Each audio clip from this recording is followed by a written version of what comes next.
Today I am going to talk about pancreatitis, which is another acute condition we face. Patient usually presents with acute pain in abdomen. So actually, for understanding this, you have to understand the anatomy of the pancreas.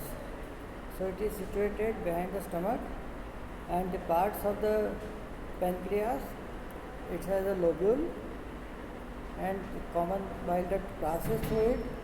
Then there are accessory pancreatic ducts and a duodenal papilla which opens into the small intestine. So the pancreatitis is inflammation in the pancreas. Pancreas is a long flat gland that sits tucked behind the stomach in the upper abdomen. The pancreas produces enzymes that help digestion and hormones that helps regulate the way your body processes sugar.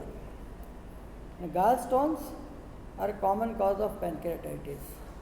So gallstones produced in the gallbladder can block the bile duct, stopping pancreatic enzymes from traveling to the small intestine and forcing them back into the pancreas.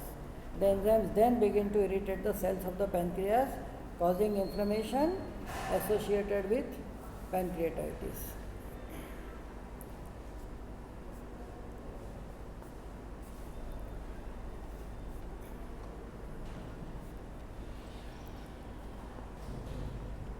So you can see here, there is bile duct coming from the liver, common bile duct, the gallbladder from where the stones can get dislodged and block the common bile duct. You can see them, and then it is opening into the small intestine. So by definition, pancreatitis is inflammation in the pancreas.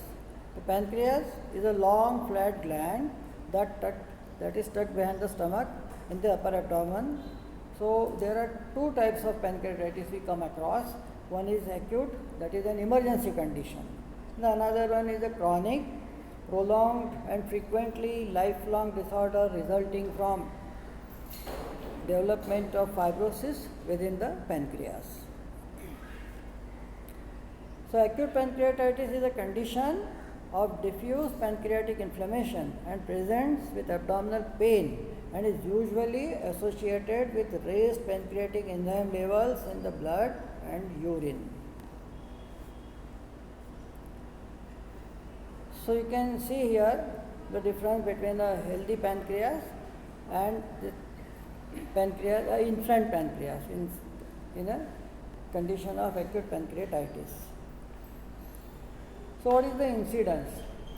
So acute pancreatitis accounts for 3% of all cases of abdominal pain among patients admitted to hospital.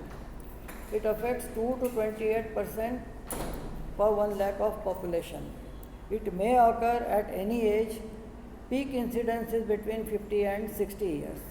Women are affected more than men, but men are more likely to suffer recurrent attacks. So what are the risk factors? So excessive alcohol consumption. Research shows that heavy alcohol users, people who consume 4 to 5 drinks a day, are at increased risk of pancreatitis. The other one is cigarette smoking.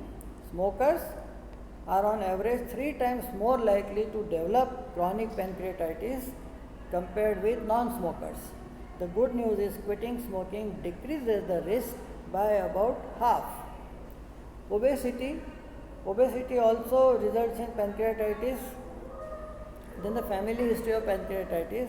The role of genetics is becoming increasingly recognized in chronic pancreatitis. If you have family members with the condition, your odds increase, especially when combined with other risk factors. So the causes, 80% of the cases are due to gallstones and alcohol. The remaining 20% of the cases are due to congenital pancreatic disease, metabolic causes like hyperlipidemia, hypercalcemia, toxins, scorpion venom, and infective when you get involvement of pancreas in bumps. So conditions that lead to pancreatitis include alcoholism, gallstones, abdominal surgery, certain medications, cigarette smoking, cystic fibrosis, family history of pancreatitis, high calcium levels in the blood, hypercalcemia, which may be caused by an overactive parathyroid gland, that is in hyperparathyroidism, high triglycerides levels in the blood, infection, injury to abdomen, pancreatic cancer. So the causes of acute pancreatitis, there can be other causes like abdominal trauma, medications, infection, tumors, genetic anomalies, high triglycerides levels and high calcium levels.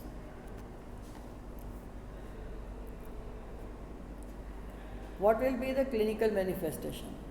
So the clinical manifestations is acute pancreatic sign and symptoms that includes upper abdominal pain that radiates to your back, abdominal pain that feels worse after eating, fever, rapid pulse, nausea, vomiting, tenderness when touching the abdomen. So these are the signs and symptoms of acute manifestation. Then chronic pancreatic signs and symptoms include upper abdominal pain, losing weight without trying oily, smelly stools, that is steatorrhea, the presence of fat into the stools. The signs will be patient is distressed, he is pale, he is diaphoretic, might have low grade fever, he has tachycardia, he has tachypnea, shallow breathing, blood pressure is low, abdominal distension, maybe because of ileus or accumulation of fluid, ascites, rebound tenderness and rigidity, shifting dullness, reduced bowel sounds. These are the signs you may get in case of acute pancreatitis. And here you can see how it looks like.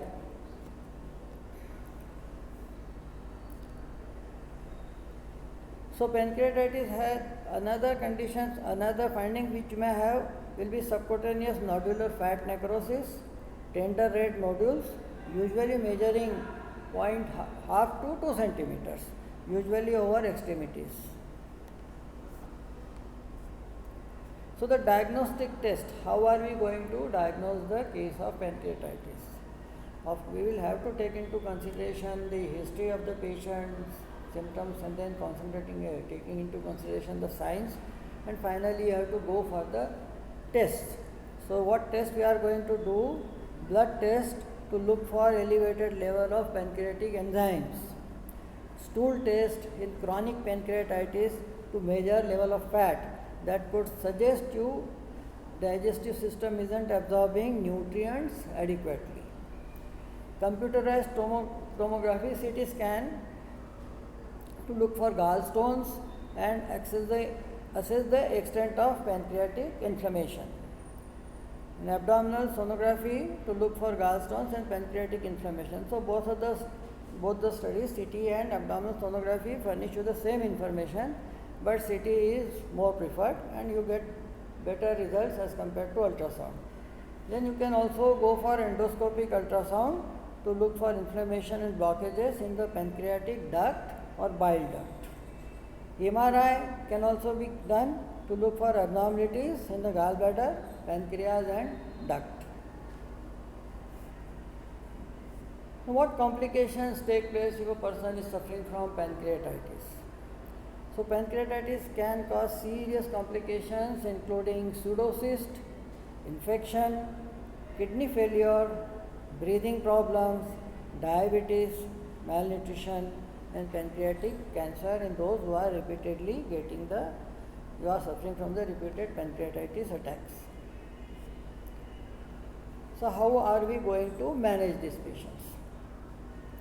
So manage is first you have to gain IV access. obtain blood samples, whatever we just talked about, you have to send the blood for all those tests, rapid fluid resuscitation and electrolyte replacement. Analgesics are required to relieve the pain because they usually have acute pain, unbearable pain. Pethidine can be given intramuscularly to relieve the pain. If required, antiemetics are to be given. Keep the patient nil orally for 2 to 3 days, and nasogastric insertion to relieve vomiting. If patient is vomiting, we can put in a rice tube and keep the stomach empty.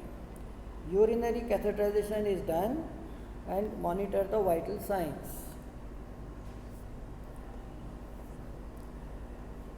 Injection ranitidine 50 mg IV 8 hourly or omeprazole 40 mg intravenous BD is to be given.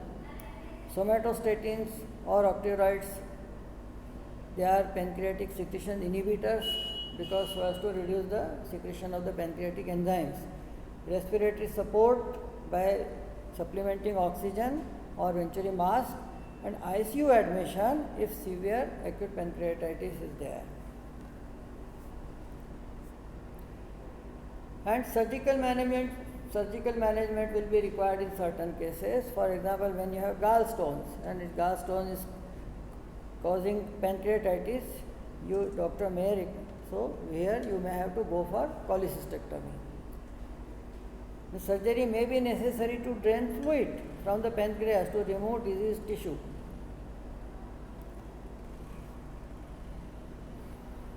Thank you.